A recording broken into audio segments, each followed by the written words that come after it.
Hello, thank you for joining us today. My name is Melanie, and Jaylani and I are student success advocates at the University of Utah.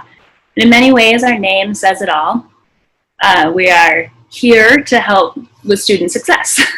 We play an important role in supporting students at the university. We work one-on-one with students to help understand their needs and their goals and help them navigate the many resources and opportunities that are available to them at the university.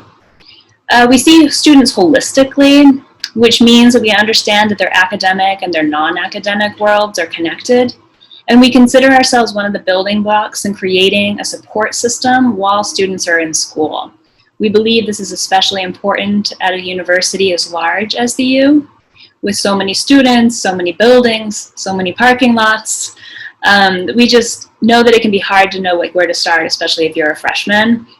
And so we kind of market ourselves as the place to start, people that can begin that journey with students. Jaylani, do you want to continue and talk a little bit about how we can be reached? Again, my name is Jaylani Atman, and I'm part of the SSA team. So we try as much as possible to make ourselves accessible to students. Students can reach to us through texting. They can reach to us through calling, through emailing. We can meet with students virtually, and of course, when everything goes back to a better normal, and hoping that we go to campus either in the fall or in the spring, we meet with students in person, and we kind of talk to them what as in they need support in, and we pick from there. So far, for the last academic year, we had 44,000 student interaction. That's many times of contact that we had with our students. Yeah. So even in terms of students scheduling an appointment with us, we don't have like a tiresome sort of process, giving them links and websites to go. Students can just text us for an immediate appointment, and of course, we meet students where they want us to meet with them in a situation whereby it's on campus. Of course, if it's a virtual meeting, then they let us know about the time, and we see what we have as in the availability, and we try to accommodate their timing. So as we are heading towards our lively conversation with you beloved parents, we just want to make sure that these are just some technical fixes that we need to do with the Zoom guidelines. Please keep your microphones on mute throughout the process, so that as in we can be able to communicate. Utilize the chat feature at any time if you have a question. If you need some sort of clarity, the chat box is there for you to use it at any time. And of course, there will be some sort of moderated. This is a moderated Q&A question session answer. You can ask questions verbally, or you can also throw them in the chat. And just so that you are aware, it's a recorded sort of a presentation so that people can go back and see if there is any part that they missed.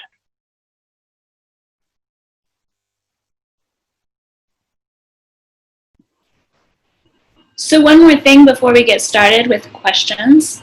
Jaylani and I will put our information into the chat box. We'll do it now and then hopefully remember throughout the session so that you guys can find it. We know that there will be quite a few people who have registered and are joining us today, and so if we don't get to everyone's questions, we want you to be able to reach out to us. So yeah, I think that's it. Unless you have something else, Jaylani, we can get to it. So just to let the parents know, it's a 1 hour session, and we might not be able to answer all the questions, but as we said, you can contact us immediately for any question that you feel maybe you didn't have time to ask the question, or we did not get enough time as in to get to your question. So reach out to us anytime with a question, and we'll be able to get the answer for you.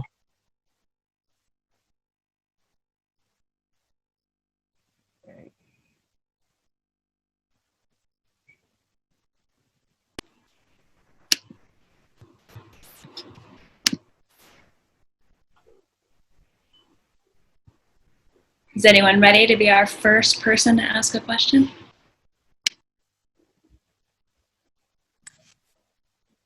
Hi, my name's Shelby. My daughter is transferring to the U.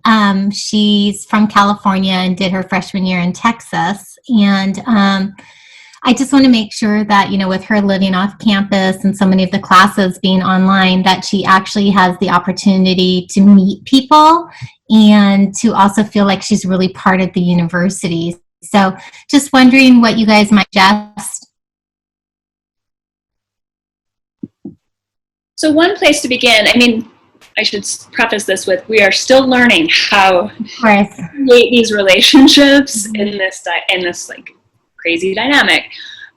The good part is that students already have a comfort level with technology and meeting people through technology that I think is going to help them in this situation. For the University of Utah, one thing I've noticed is that a lot of the organizations that that your child might normally have like reached out to and gone to in-person events are starting to do virtual kind of drop-in hangout kind of sessions to kind of bring people together and like provide a space for that.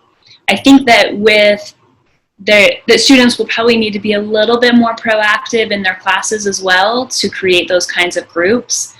But I've seen that happen with a lot of students where they've just found those moments where they're able to create their own hangouts. And but Jaylani, is there anything specific that the university is doing in this regard? Because I know it's going to be important to create, especially that connection, like transferring to a university and like finding out your place in it. This is going to be a strange way to do that.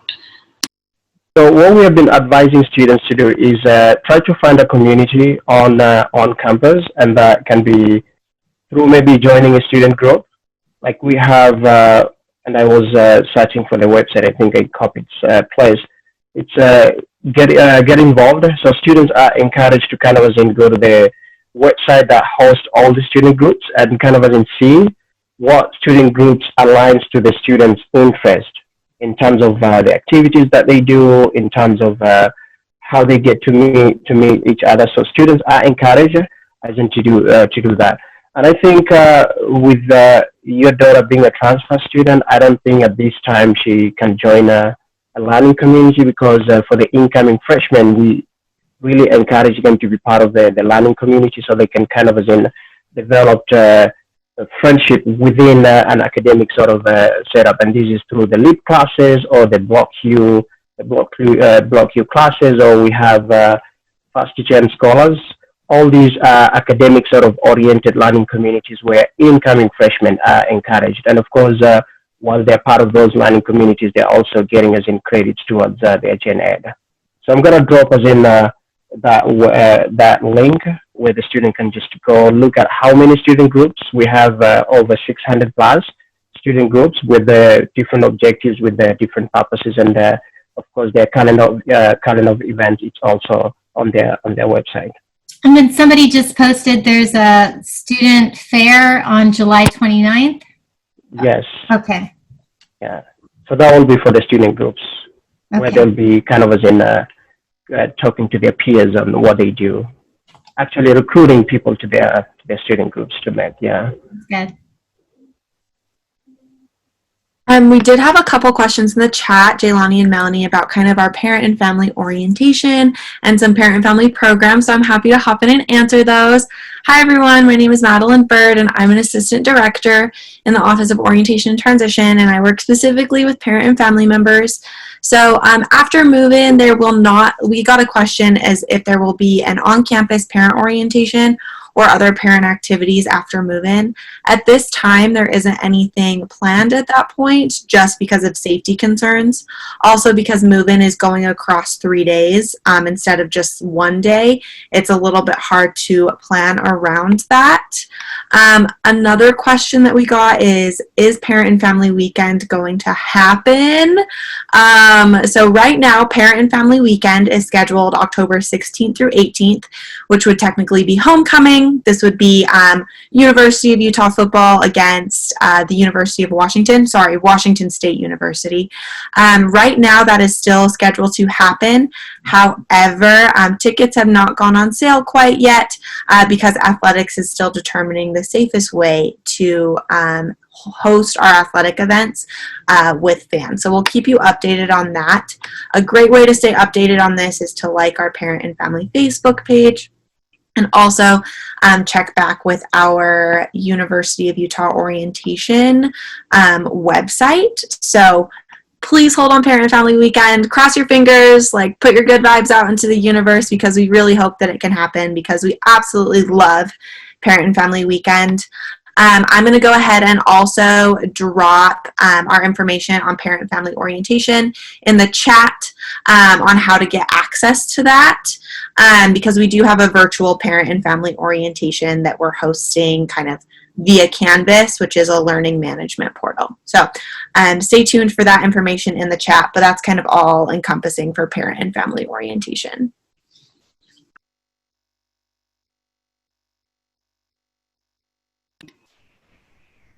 So I think from the, okay, go ahead.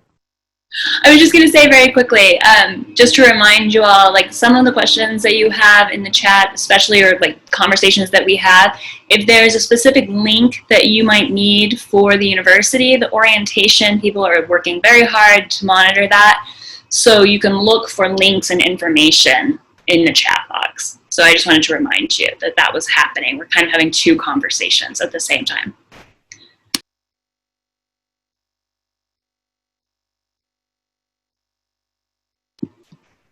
Jaylani, did I interrupt something you were going to say?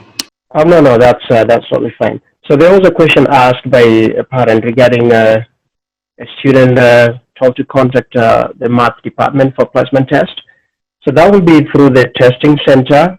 You just go to their website, which I have it with me here, and then you just do the normal scheduling on when you are available to do that. And then, of course, they'll take you through the process, because of given whatever is happening now.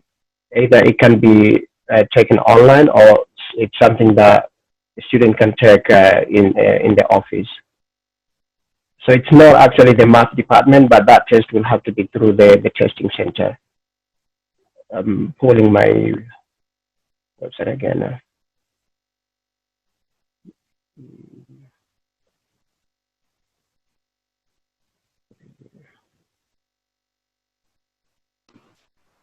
Yeah, the testing center website is it's down there. It's already dropped there. Yeah, so the student just need to go click the link and then schedule for an appointment to take the test, depending on the student's availability.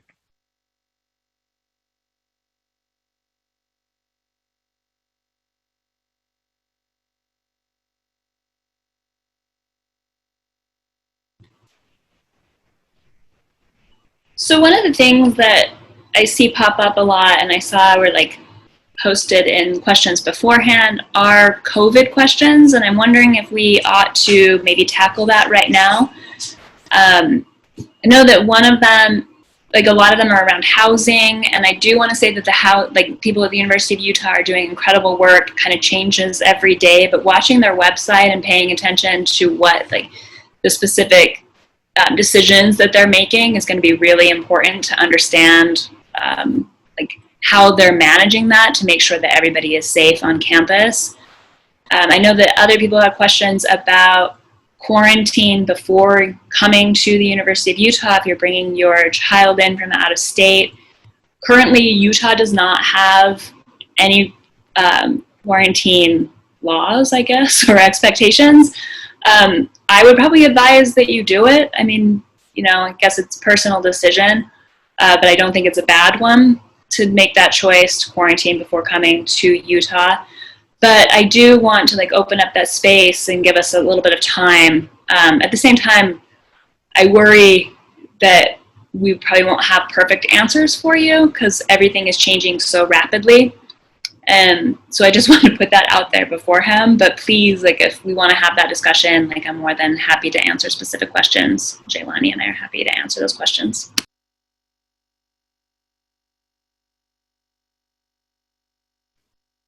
So another question that I'm looking at that was sent beforehand is about a tuition payment plan. So that will be through the incoming accounting on their website. They're giving you a lot of options on how you can go about the payment plan.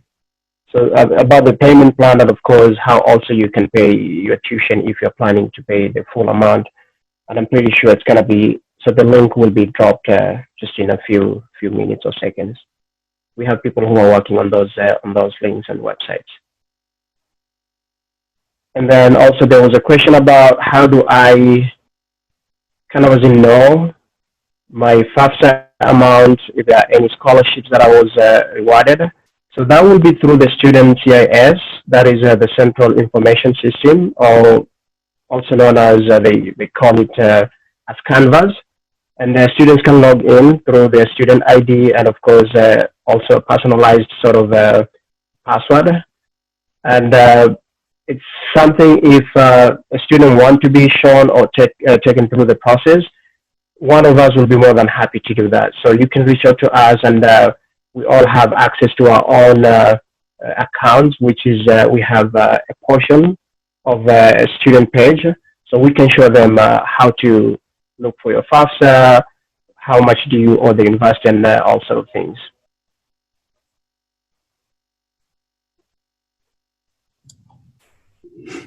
Hi, can you guys hear me okay?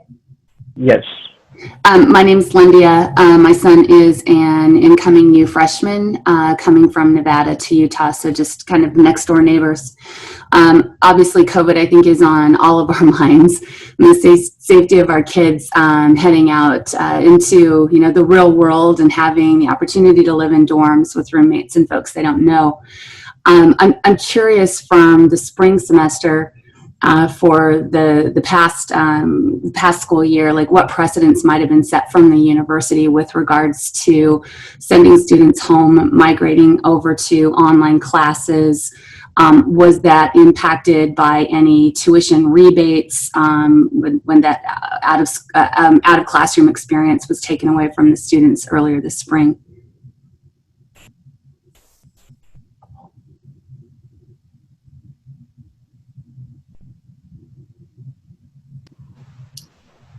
Sorry, I'm trying to remember. Things happened so rapidly that I'm trying to remember. I know there were a lot of questions about tuition. I know that one of them was for students who ended up finishing up, like, I know that students had questions about paying fees for resources on campus. And I can't remember exactly what the university ended up doing. Do you remember, Jaylani? No, I don't. But I think for the incoming, because as Melanie mentioned, everything happened like very fast. There was a lot of sort of confusion, but there have been a lot of planning for the fall semester. And so far, what we know is students are coming back for an online and I have a hybrid sort of a mix. So we'll have as in in-set class, and then of course an online classes. I'm not sure how they're charging us in those classes or in terms of tuition, but that's something that can be communicated by the incoming tuition in terms of how much students will pay for those classes. What we know is if a student happens to change their mind that they don't want to come in the fall, whatever they paid for enrollment, that will be taken for the spring semester. They can still use the amount for the spring semester. But in terms of tuition, I think higher level administration, they're still in conversation on how they want to go about that. And that's something we can reach out to specific office, ask for you on your behalf, and then get back to you with a concrete answer on that, if that's okay. Yeah, that would be really appreciated because, again, out-of-state tuition is much more obviously expensive than the in-state or any of the WUI offerings. But so again, if something happens where my son needs to be moved into an online experience, completely, that's kind of a bit of a conversation as a family on whether or not we need to continue to pay out-of-state tuition if he's at home taking classes online. And is your student planning to apply for residency after a certain time? He is, and we've gone through that webinar as well, and understand that even with the November short schedule where the students would be moved to online for finals and not coming back onto campus until January, that 29 days is waived and not applicable during that time frame. So fully prepared, as I said, this year to pay out-of-state tuition, working towards residency next year. But again, if there is a need for the safety of the students, to move them to an online experience, even the freshmen, again, just would love to understand where the college or the university's head is right now with how to handle tuition if that becomes the worst case scenario. Okay, so we will follow up with that question. I appreciate it. Thanks, you guys. You're welcome.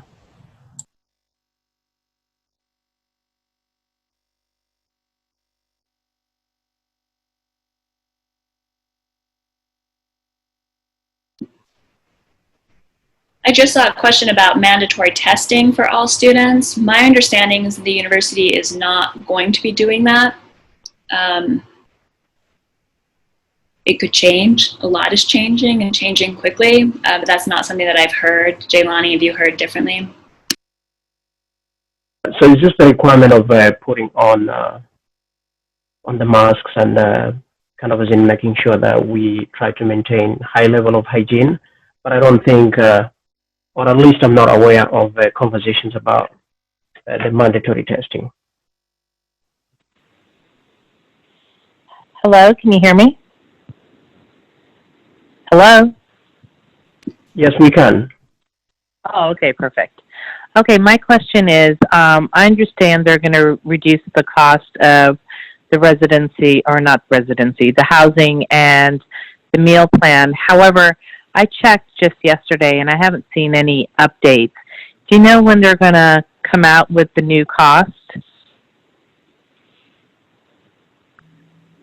Hi, so I just got an update on this last weekend. So they're hoping when they are thinking about new costs or kind of prorating costs, if students, leave after Thanksgiving break and stuff like that, they're hoping to have this out by August 1.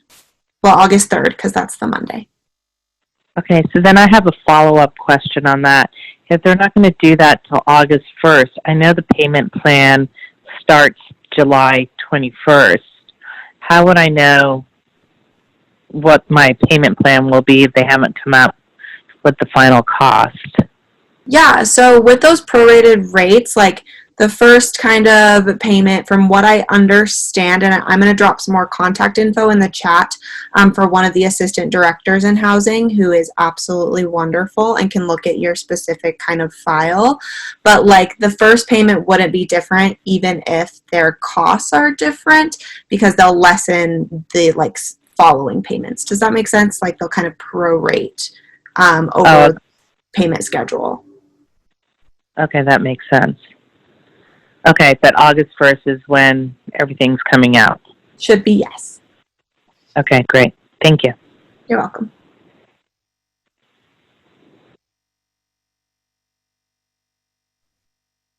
Hi, I have a quick question in regards to class scheduling. Yes, go ahead. So my daughter did her the phone call with her advisor. She's completed that. My understanding is now, though, before she can actually schedule her classes, she has to do the virtual orientation online. She was told, though, that there was a date that she had signed up for, which I believe was the week of July, 20th, 21st. Once she does the online virtual, does she still have to wait until that date? Since she's already had her call with her counselor, we've got her schedule planned. We just have not been able to actually schedule the classes. Hi, Jennifer. I will hop on. My name is Sydney Magana, and I'm another assistant director in the Office of Orientation and Transition. That is a great question. So we have all of our orientations in kind of like these week-long sessions. However, in order to account for academic advisors and scheduling individual appointments, we are launching some of those sessions again like 2 weeks earlier, just so students are able to navigate the online Canvas course, have time to meet with their academic advisor, and feel prepared to register for classes on that first date of their registered session. So if you want to private chat me your daughter's name and unit, we can try to get her specific date sorted out, just so you have an answer to your question. But for the most part, if your student is registered for a specific session, like say it's session 8, they will wait until that first date for their new student orientation hold to be lifted.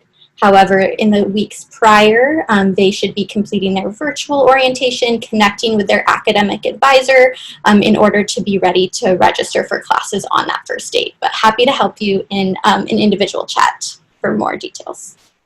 That would be fantastic. If you could possibly put your information up. Again, she had a great call with her advisor last week. We've got all the classes that we know she's going to schedule for, but it's just the process of getting them now actually scheduled. And I know she still has to do the online virtual. So yeah, if you could send me your information, that would be so helpful. Yeah, of course. I will share that right now. And again, if you have any other questions on behalf of your students, for anyone who's on this call, feel free to reach out again in a private message here, or I'll share my email. There are a lot of moving pieces to orientation and advising and course registration, so we understand it's a lot, and happy to clarify it if you need anything or have any questions on behalf of your student.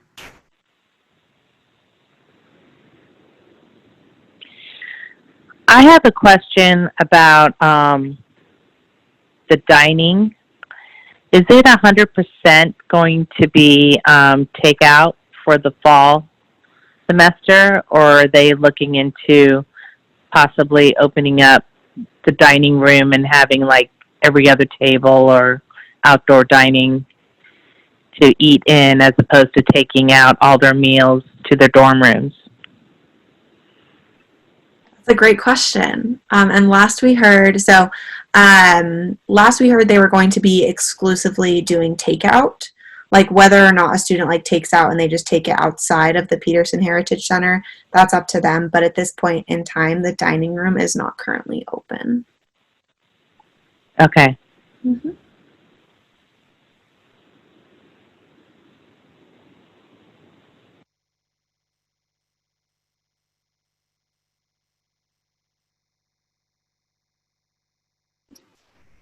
So I've seen a few questions that are specific about like, which classes are going to be able to be taught in person, like ballet, I think was one of the examples.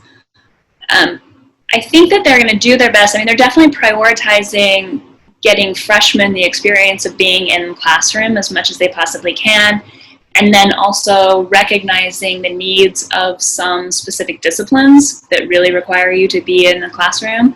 I think, though, to really understand like the specifics of, like, say, the ballet program, you may want to reach out to someone there, and you probably get like clearer information with what they're doing. At this point, they would have to like really understand what those classes are going to look like as much as they can, and be able to give you like a clearer answer.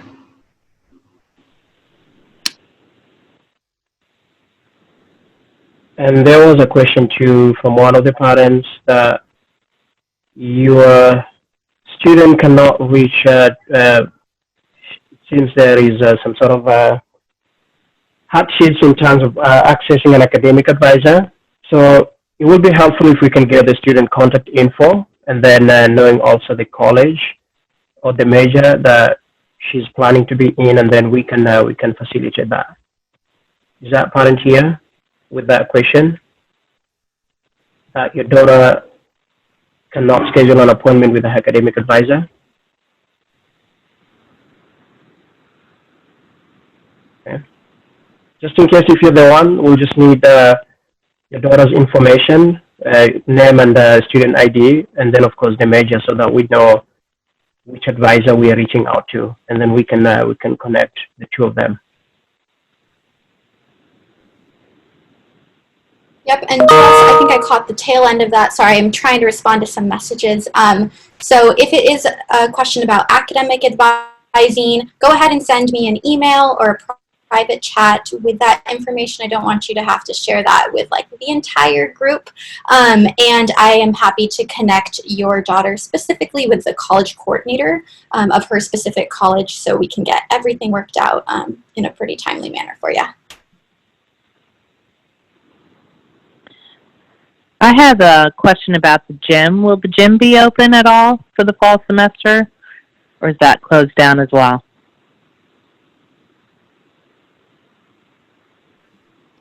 Hi, me again. So for the gym, right now they're open by appointment. Like they're planning on being open by appointment only. So like students will make an appointment to go into the gym and get their sweat on, get their workout in, and the classes will be limited to how safely they can maintain 6 feet or more in a radius around them. However, again, this is subject to change if like the cases of COVID in the state of Utah like continue to increase. So that's the plan right now.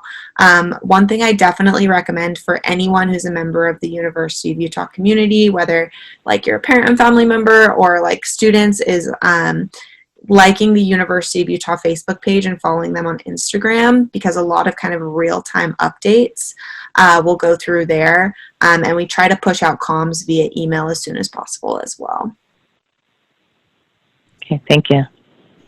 Madeline, similar type question about the gym. Are there any impacts or disruptions to doing like intramural sports or the club sports in the fall? Right now, so when I chatted with someone from Campus Rec last week, right now intramural sports aren't happening. However, more information like will come from Campus Rec hopefully as we get closer to the school year.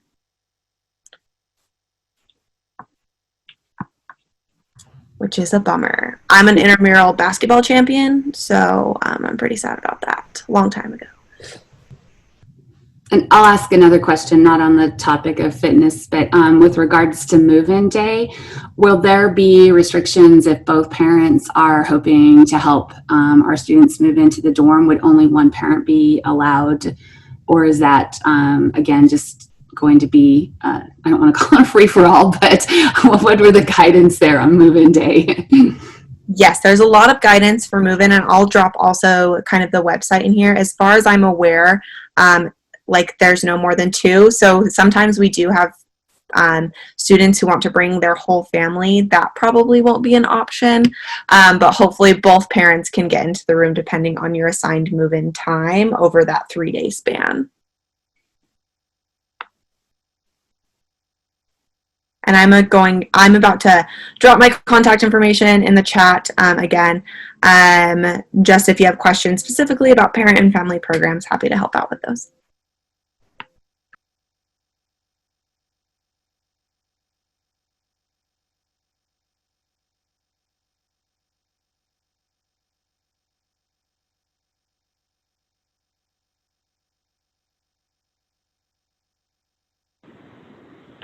I have a question about the hybrid classes. I noticed all of my students' classes that he has enrolled in are all hybrid.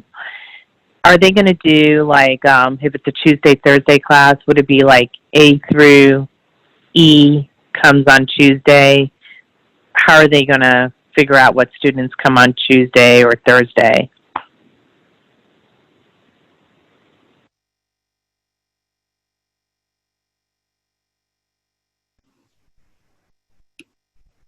Good question. If someone has an answer to this, my instinct is that it's going to be a decision made by professors and departments, but I haven't heard any specifics on that. If you want, you can use my phone number or email and reach out to me, and I can do a little bit of research and see if I can get a better answer. Okay, thank you. Oh, no, you're good. And just to pop on and give another quick answer to that same question and a few that I've gotten in the chat box. As far as class locations, you're going to find that information on the course, kind of the course list under location. It will say if it's on Canvas or if it's TBA. or TBD, or if there's a specific building and room number. So that's kind of where you'll know if like, okay, is this person or is this class that I'm signing up for in person? Is it hybrid or is it fully online? As for like the hybrid question, again, I think the registrar's office, again, we had like this course registration pause where they took like a week or so to kind of readdress our classes that we're offering, shifting some to the virtual space and figuring out how some of them could be hybrid. And so as they're thinking about like, okay, if it's a Tuesday, Thursday class, which day is it going to be in person and which day is it going to be online, that will be communicated to your student if it's not in the description on the course list. So feel free to have your student, again, take a quick look at that class. Some of those details should be in the location of the class schedule or in the description. If it is not, I know they are working diligently to continue to push information out as instructors are finalizing their syllabi on their side of things. And so, again, a lot of moving pieces. We really appreciate your flexibility. But like Melanie said, send her a quick text or email, and we will try to reach out to our registrar's office. If they are doing like a larger announcement, they're really good about sending it to current students and incoming students. And so, again, just making sure your student is checking their University of Utah email address. That is where all of the official communications are being sent, is to their email. And so, again, it's really important to have your student like frequently check their email throughout the summer. There's a lot going on, and that's where the communications will be sent. A quick question in regards to the kind of the hybrid or the online. I know when my daughter was signing up for biology, it looks like most of them have gone to an online, but yet they still give a very specific time. So when her high school last year went to online, it was kind of like, here, read all this stuff, do it on your own. It looks like, though, and I'm hoping that when it gives that specific time, like from 11 a.m. until 1, do they actually need to be in front of their computer if it's a virtual class, and there will be a professor giving a lecture and not so much a move at your own pace type class? Correct. So, and that's where I think a lot of it depends on the instructor and what the instructor is trying to do. And so if it is an online class and there is a specific time, my guess would be that it is a synchronous course, and so it's not that asynchronous move at your own pace and complete assignments by the next class period, but instead, like you just said, Jennifer, it's probably synchronous where the instructor does want to do an in-person lecture, something similar to maybe this Zoom Q&A discussion we're having now, so that they can lecture at students but also interact and kind of navigate some Q&As in like real time with their students. And so so that would be my guess. I would definitely right, like take that with a grain of salt because I'm not the instructor for that class, but I think for the most part that is what we've been told. As far as if it's online and there's still a specific time frame, try to have your student continue to block that time in their schedule, because most likely they will need to be available to tune into a lecture, maybe not all of the days, but for a good portion of that class schedule. Great to hear. Thank you.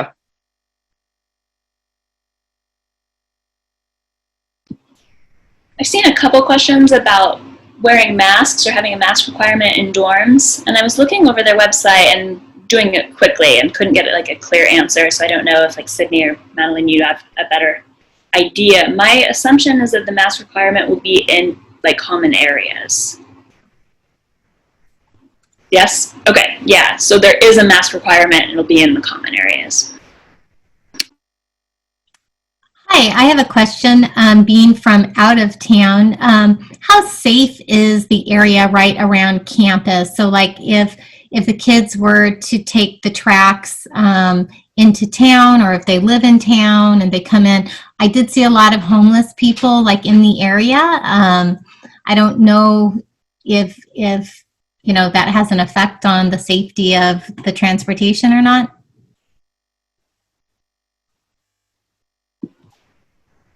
It's a very safe city.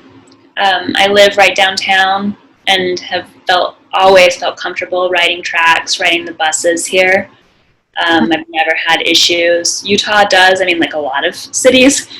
Salt Lake has an issue with homelessness that they need to be addressing. And believe me, I talked to my mayor a lot about it through email. But again, I live right in the area where there's a large amount of homeless population, and I've never felt uncomfortable. It's always been very safe. My advice for anyone in cities, I don't know where your child is coming from, but always use common sense. I think that's the best way to get through a city. But in terms of problems on public transportation, it's a really, really safe place. Jaylani, did you have something to add to that? Yeah, so for me, it was more of a personal experience. I do use the tracks a lot, and I don't think I've faced any sort of safety issue. It's very safe.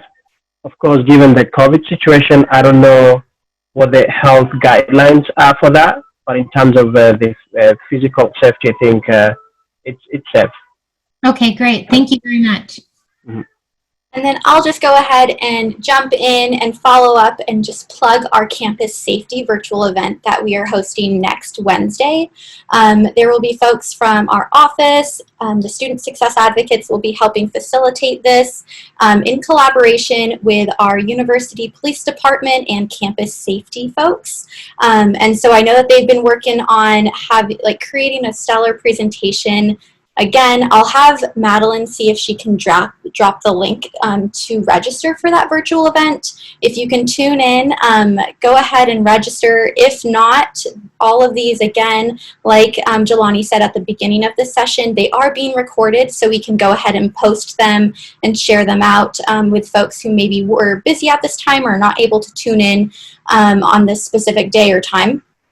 But definitely sign up for that. Those will be that will be a great space to ask some more in-depth campus safety questions, because we do know that that is very important, and we do want you to be able to have some face-to-face interaction with some of our campus partners in UPD and campus safety.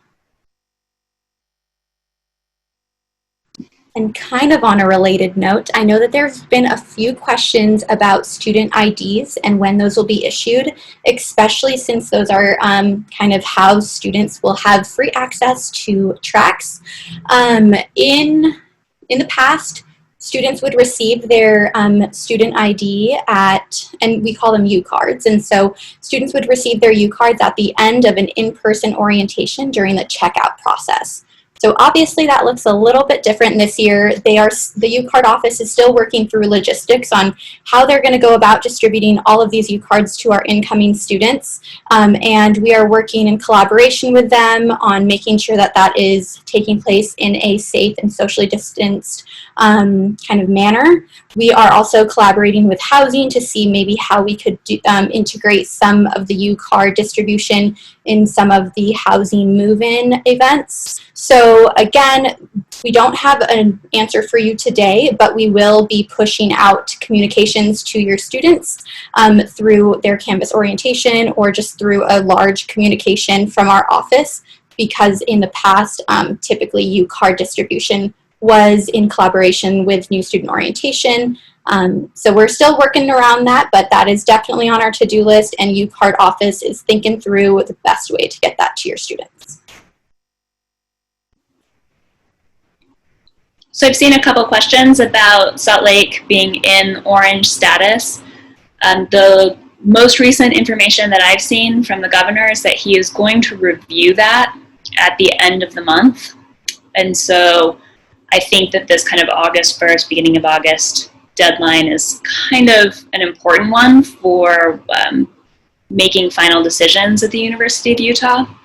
So there's a lot that's, again, just kind of left up in the air that we kind of have to wait and see what the governor is going to say. But last I heard, he was going to review the status in the next couple weeks.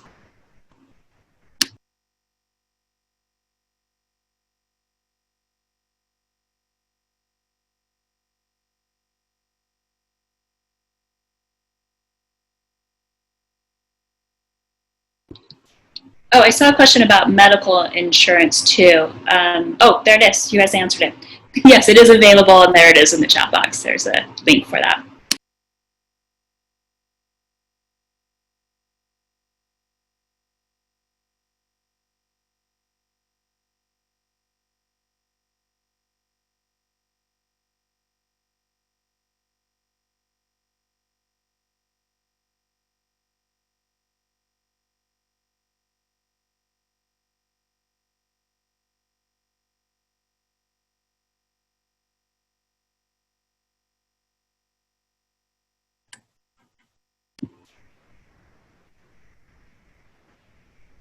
Looks like there's a question about the U of U, like shuttles and buses. I have seen those working. One goes through my neighborhood, the hospital one, and they have been working. They require a mask, and so I think they are functioning at this point.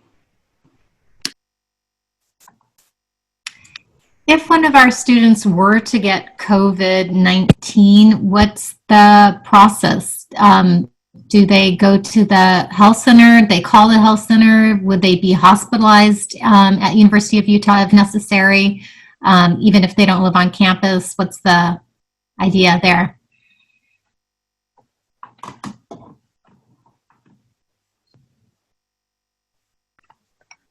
That's a really great question.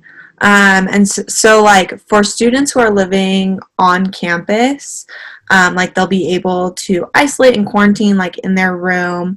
However, I'm not sure on the answer on like what we're doing as far as healthcare goes, like providing students with that. But I think that's a great thing that we can follow up on and send information to like everyone's email we have on this registration list. Like right now, so COVID-19 obviously produces a lot of uncertainty. And so it's great that we have you all here asking these questions so that we can continue to ask all of these questions to, you know, our university administration and get really great answers and know that like we're doing all that we can to make sure that we're keeping our students safe. Madeline, I have two questions. One, I'm going to kind of piggyback on what you were just responding to. In a situation where our students are in a roommate situation, if the roommate, as an example, did test positive, and my son did not, is there a plan to move him out of his dorm so that his roommate could, self quarantine, and he would, be kept safe? So housing is in kind of the preliminary stages of creating their kind of isolation plan if a student were to contract COVID-19. So like, I don't know what that plan looks like quite yet. However, I will say our housing department is phenomenal. They are absolutely incredible. Like if you think, like there are things that they have a plan for that I've never thought of, that like literally never crossed my mind. So as soon as they have information, they're great about posting it on their website. Again, student safety is our #1 priority. So I definitely don't think we would be like, well, the roommate needs to stay in the room and it will be, we'll just keep them there. Because again, safety is our #1 priority. So I'm sure there will be a plan, but there isn't one that's publicized quite yet. However, with move-in, there will be kind of information that each student like has to complete or has to like read through, and that will have a lot of guidelines that housing is expecting students to follow. So I'm sorry that's not a great answer, but it's an answer that is coming soon. Well, that's great. It's good to know that it's still in the works and that we can, await that. And my second question is probably really easy compared to all these COVID questions we're throwing at you. But with regards to parking permits, I had gone online to try to purchase a parking permit for fall semester in the lot near my son's dorm, and it didn't appear that anything for fall was available yet.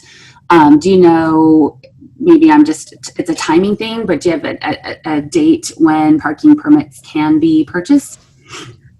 Usually fall permits open in August. That was my experience as a student, even though that was a while ago. So fall permits are available for purchase kind of once that summer permit is over. But let me double check on that information and I will send it to you in the chat. Awesome, thank you. Yeah.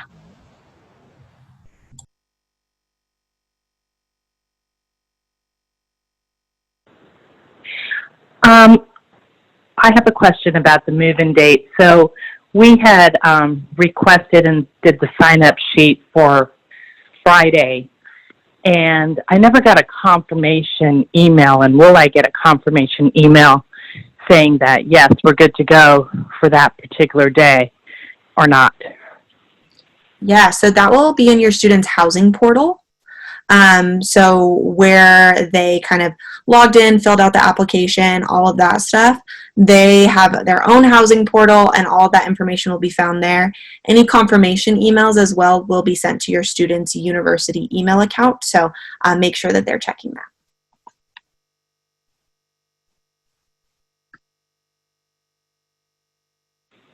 So he hasn't received any emails as of yet. So are you guys sending them out still, or have they already all been sent out? Has he checked his housing portal? No, I haven't. I haven't checked. I mean, haven't gone in there specifically, so I'll check that. Yeah, the housing portal is kind of the hub for individual students' housing information, so I would check there. And then, again, I'll put their assistant director's contact information in the chat if that's not showing up for you guys.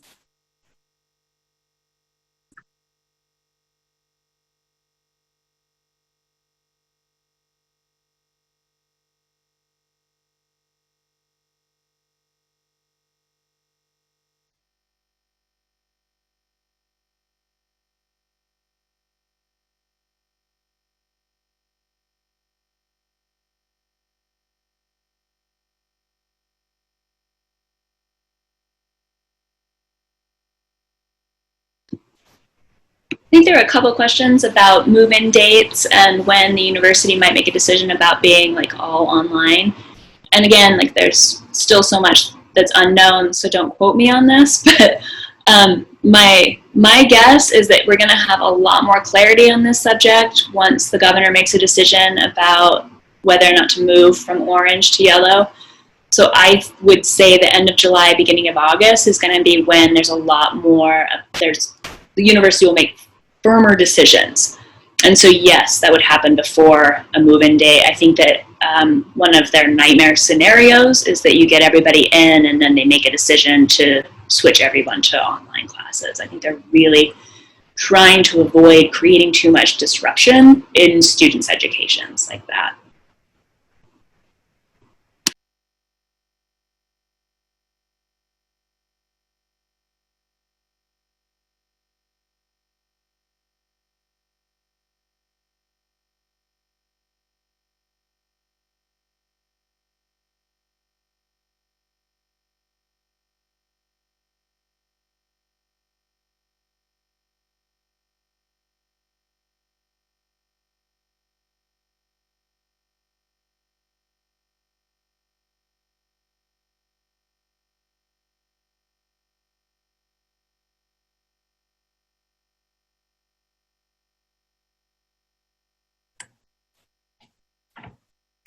I saw some questions about ID cards. I don't know if you've answered them, but I know my daughter was able to do her ID card online. You just upload a photo and then you can go into the student center, whatever that's called, the union. I think it's on Wednesdays and there's somebody there and I think you can start picking them up.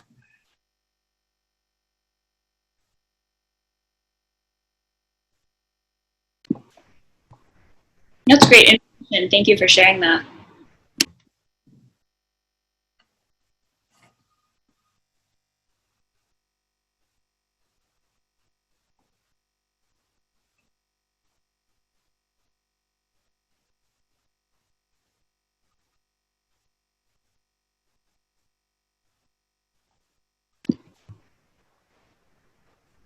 So one question popped up that was like, if we decide not to send my student this fall, is there a deadline?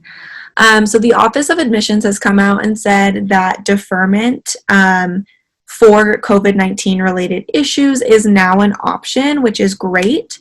Generally, the deadline to defer is the first day of fall classes. And if it's COVID-19 related deferment, your student would be able to defer for one semester. So they would start with us in the spring. I'm going to drop the deferment website in the chat here.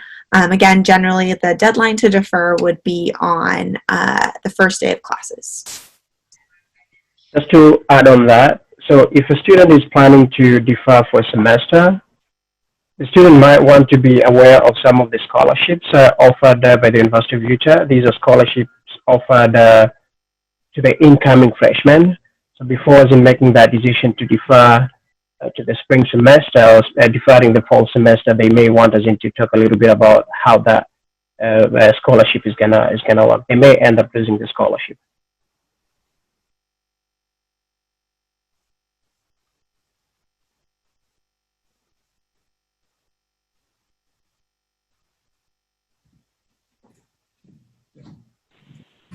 So on that note about losing the scholarship, does that count for even the WU scholarship? So the WUI scholarship, which is the Western Undergraduate Exchange, and only kind of works with the Western states. And if you qualify for WUI, you should know. So that one is considered under deferment generally. So like if a student were to defer their admissions, it would also defer that scholarship, since that's a really specific scholarship. And I will also drop our some admissions counselor info in our chat. Because they are great resources for these kind of admissions-based questions. I used to be one, so I'm going to go ahead and just say that they're awesome, so I'll drop that in the chat as well.